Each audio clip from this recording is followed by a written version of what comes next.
Now, the other part to this unfolding is that it's a different type of unfolding that's happening with fathers. It's so different. It's so different. And it varies culturally. There are some cultures that are hardwired into practices. They've been allowed for things to be passed down throughout their patriarchal lines.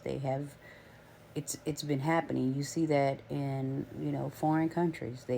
This is how things are done. And sometimes it doesn't always include spiritual practices. It is just the physical practice of what needs to be done. But with fathers of many cultures,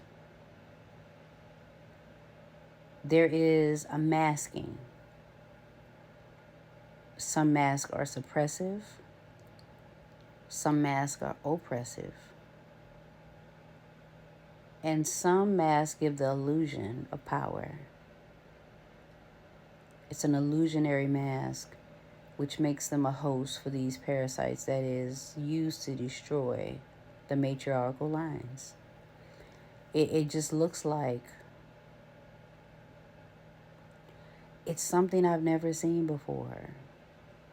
And maybe this is just a reflection of how it's being deciphered to me, to be able to explain it so that someone else might see it from a different lens. This may be a description that someone else needed in order for it to be made real to them, because every description will not resonate with every person. But this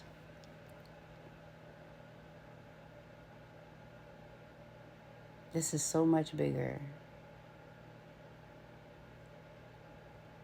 And when you learn to take something physical, like I was thinking this the other day, and I started to make a video about it, but I didn't. So I used to love vampire movies. And I'm from New Orleans. And so vampires was something that we watched, but it was never scary for me. Actually, vampires for me have been, they have seemed much more freer. I've always loved werewolves and magical things, and those who could do magic, and oracles and seers, and the thought of having, fairies and leprechauns and dragons around me. I've always loved those things. And so those things are not frightening to me at all. Actually, I've found peace in knowing that those things existed and were around, and never felt like I was threatened by those things. And I thought this the other day. I thought that vampires have now transmuted into energetic vampires. So things are normally phased out. I was watching a show the other day, The Discovery of Witches.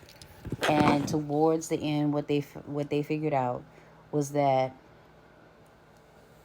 the bloodline that they all despised so much, which were considered demons, right?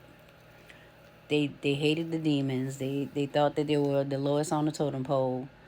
But what was happening is they separated all of the species. So vampires could only be with vampires, witches could only be with witches, demons could only be with demons, and there were just three categories.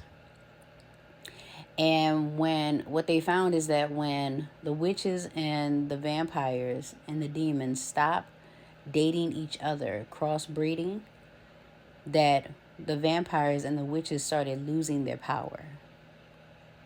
They started generationally, they would become more and more depleted as their bloodline purified. And this is similar to like in modern day, where if two people from really close in a bloodline have a kid, their child could have some abnormalities. If the child is born to like sisters or cousins that are too close. And so when you think about that from that standpoint, let's go back to the vampires. Vampires could have been phased out over time by mixing with people who were not vampires. Or they could have their bloodline could have been purified where it became a energetic practice versus needing a physical fulfillment. Energy is way more potent than physical. Without energy, the physical would not be what it is. You would not fall in love at first sight. You would not be able to feel anger, hurt, shame. Like you wouldn't really, the intensity of it would not be there for you for it to really stick with you. So the separating of science and emotions and religion and psychology and creating all of these different categories, the separation of things is what keeps us confused and separated, what takes our power. Having to do research on every little thing before it resonates with you instead of feeling it in your being, that's weakening you. It becomes this thing where you seek validation. It's a seeking of validation outside of yourself so that you can validate the archetype that you are exercising in. That's what it is. So I began this video talking about how the patriarchal lines are being used in a different way as a host. Not because they're not important, because a host is just as important, because it has to be able to be strong enough to hold the entity that embodies it. Remember that.